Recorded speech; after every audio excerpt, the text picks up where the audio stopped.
Today I'm going to show you how to use a new feature called radius routing. We use high-quality traffic data and duration-based calculations to create efficient routes, but a common situation in higher density urban routing is that the algorithms have a hard time accounting for parking.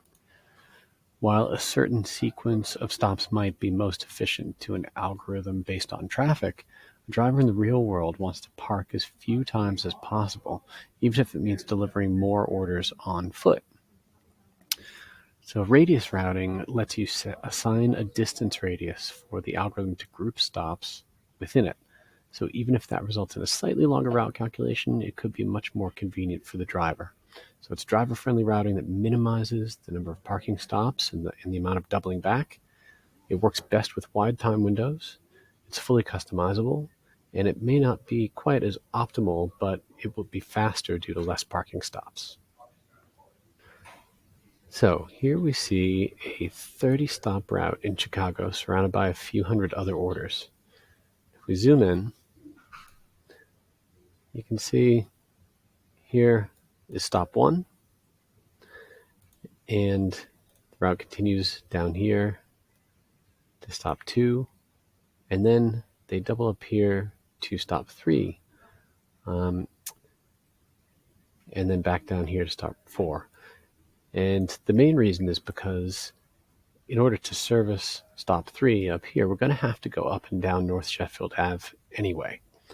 And the eastern link to continue the route is too far north up here compared to doubling back down here via School Street.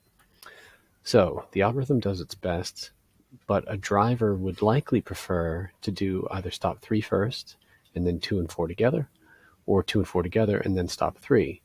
Either way, that's going to be one less parking situation for that driver. So let's rerun this with radius routing. And we've set a 50-meter radius here. And what you can see now is that those stops have been grouped sequentially in a preferable way for the driver. So we still have stop 1 here, but now, regardless of the exact optimality of it, we're going to go to route stop 2 here, and then we're going to go down to stops 3 and 4 here, which have been grouped together. And you can see here in the timeline that the route length has increased by 1 minute compared to the previous version, but obviously it's more efficient because of that less number of parking. Let's look at one more example down here. So if we look here, we have some stops all together here on a one-way street going north. And in order to most efficiently accommodate stop 26 up here, which is kind of far away from all of the others, we have to traverse another one-way street going south. And so the most efficient solution for that is to then circle back around and then continue down here to stops 27, 28, 29. But if we use radius routing, you see here now all of these stops in the south have been grouped together, and the driver can park once, deliver all of these, and then proceed north to the rest of the stops. Again, we've added 1 minute to the total route length, but one thing we all want here is a happy driver.